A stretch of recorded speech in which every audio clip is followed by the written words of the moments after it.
ஆகுது. இது சாதாரண நேரம் இல்ல, பிரபஞ்சம் முதல் தடவையா சுவாசம் எடுக்கிற தருணம்.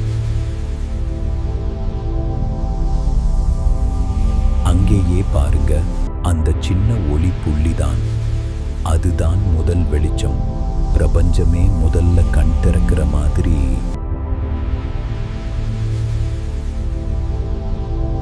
இதுக்கு முன்னாடி எல்லாம் வெறும் சூடு, துகள்கள் ஓடிக்கிட்டு இருந்ததுதான். ஆனா இப்போதான் அந்த ஒளி சுதந்திரமா வெளியே வர ஆரம்பிக்குது.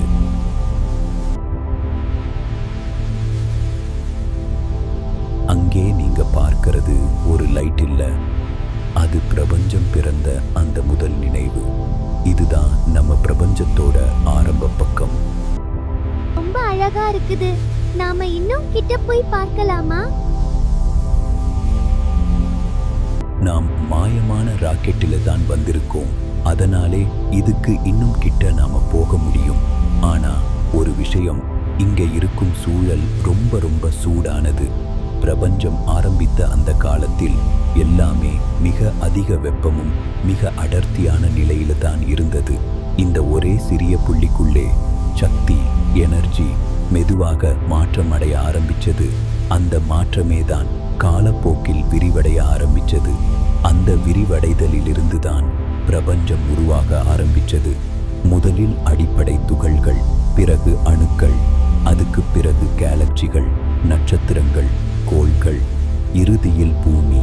நாம பார்க்கிற இந்த உலகம், நாம இருக்கிற இந்த வாழ்க்கை எல்லாமே அந்த ஒரு ஆரம்ப புள்ளிக்குள்ள நடந்த இயற்பியல் மாற்றங்களால தான் உருவானது. இப்போ நாம அதுக்கு இன்னும் கிட்ட போய் அதை புரிஞ்சுக்கலாம்.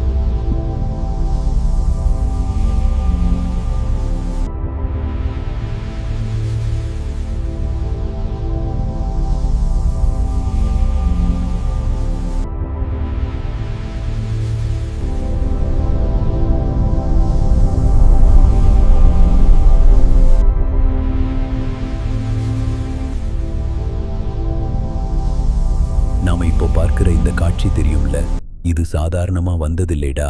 பிக் பேங் நடந்ததுக்கு அப்புறம் சுமார் 3,80,000 வருஷம் கழிச்சுதான் இப்படி ஒரு அமைப்பு உருவாச்சு. இதுதான் அந்த சிஎம்பி மேப். ஆனா இதுக்கு முன்னாடி என்ன நடந்துச்சுன்னு தெரியுமா?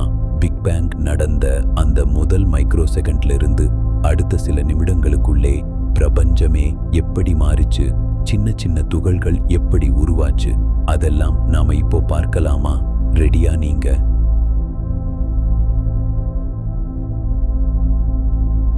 அண்ணா, நீங்க சொல்றது ரொம்ப சூப்பரா இருக்கு. ஆனா நாங்க கேட்கவே இல்ல. நாங்க அதை நேர்ல பார்க்கணும். பிக் பேங் நடந்த அந்த முதல் மைக்ரோ செகண்ட்ல அங்கே என்ன இருந்துச்சு, என்ன மாதிரி இருந்துச்சு, அதெல்லாம் எங்களுக்கு காட்டுங்க அண்ணா. அந்த நேரத்துல பிரபஞ்சம் எப்படி இருந்துச்சு, எப்படி மாற ஆரம்பிச்சிச்சு, அதை நாங்க நம்ம கண்களால பார்க்கணும். காட்டுங்க அண்ணா, நாங்க ரெடியா இருக்கோம்.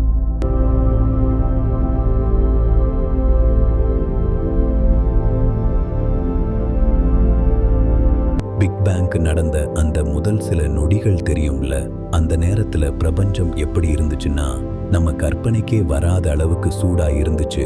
அந்த அளவுக்கு சூடு இருந்ததால நம்ம இப்போ பார்க்கிற பெரிய பெரிய அணுக்களோ அணுக்கருகளோ உருவாக முடியல.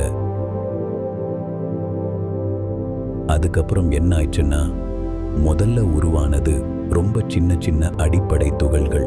அதில் முக்கியமானது குவார்க்கள். இந்த குவார்க்குன்னு சொன்னா அதுதான் எல்லாத்துக்கும் அடித்தளம் மாதிரி இருக்கும் துகள். இதை இன்னும் சிம்பிளா சொன்னா, பின்னாடி உருவாக போற புரோட்டான், நியூட்ரான் எல்லாத்துக்கும் மூலப்பொருள் இதுதான். இந்த குவார்க்களில் 2 முக்கியமான வகை இருக்கு. Up quark, down quark. Visual sync. Up quark நீல நிறம், டவுன் குவார்க் ஆரஞ்சு நிறம். இந்த ஆரம்ப நேரத்துல என்ன ஆயிடுச்சுன்னா, இந்த குவார்கள் எல்லாம் தனித்தனியா ஸ்பேஸ்ல சுதந்திரமா மிதந்துட்டு இருந்துச்சு. யாரும் யாரையும் பிடிச்சுக்கிட்டே இல்லை, அப்படியே சிதறி சிதறி இருந்த மாதிரி. ஆனா அது நீண்ட நேரம் அப்படியே இல்லை. பிரபஞ்சம் கொஞ்சம் கொஞ்சமா குளிர ஆரம்பிச்சதும் இந்த குவார்கள் ஒன்றோட ஒன்று அருகா வர ஆரம்பிச்சது. அருகா வந்ததுக்கு அப்புறம் அப்படியே சேர்ந்து குழு அமைக்க ஆரம்பிச்சது. முக்கியமா 3 குவார்கள் சேர்ந்தால்தான் ஒரு பெரிய துகள்